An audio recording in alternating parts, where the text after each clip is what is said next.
Now, in the third video of direct and indirect speech or narration change, as it is said, I'll discuss some more examples so that your concept will be more clear. देखो first person second person कैसे change होता है वो देखेंगे. जैसे direct speech में I said I will not go there, तो I told that नहीं लगाएंगे. आई टोल्ड आई विल के बदले would, I would not go there. John said to him, you have not done your work. तो John told him that. यहाँ पर you किसके लिए यूज हुआ है? him के लिए, क्योंकि John किसी को बोल रहा है. तो John told him that he, have के बदले had, तो he had not done his work. इस तरह से एक एक वर्ड को फोकस करते हैं, एक एक वर्ड पे फोकस करते हैं.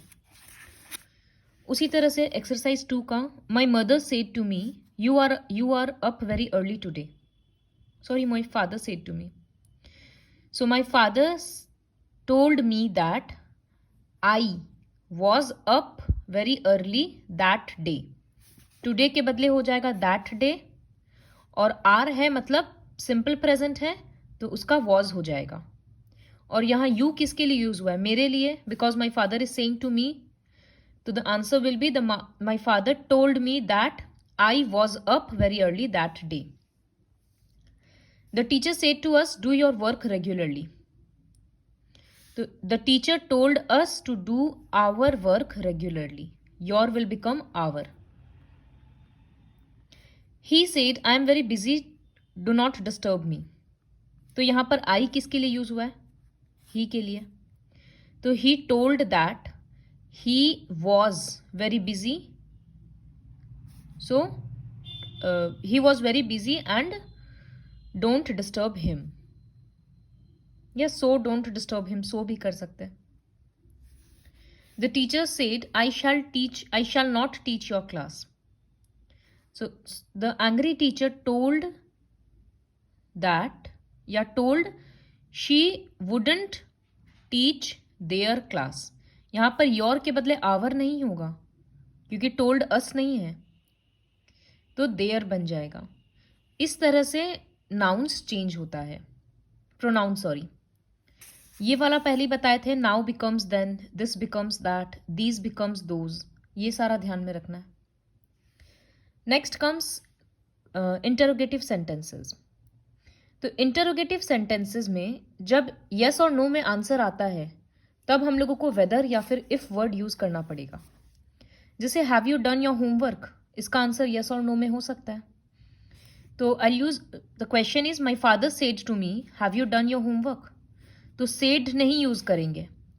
माई फादर आस्क्ड मी, क्योंकि क्वेश्चन मार्क है, तो my father asked me whether, यहाँ पर हैव है ना तो हैड यूज करना होगा. Whether I had done my homework. यहाँ वेदर के बदले इफ भी यूज कर सकते हैं, if I had done my homework. तो ये ध्यान में रखना है कि if the answer is directly yes और नो देन वेदर और इफ इज यूज्ड. और आस्क्ड के बाद दैट यूज नहीं होता. माई फादर आस्क्ड दैट नहीं लिखेंगे, माई फादर आस्क्ड मी या जो भी है नेक्स्ट में.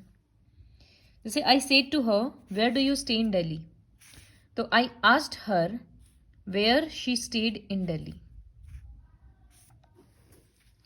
उसी तरह से और करते हैं. He asked me do you play football, yes और नो का है, yes I play, no I don't play. तो he asked me if I played football.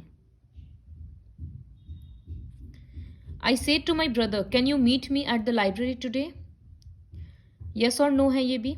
तो I asked my brother if he, can के बदले हो जाएगा could, if he could meet me at the library that day.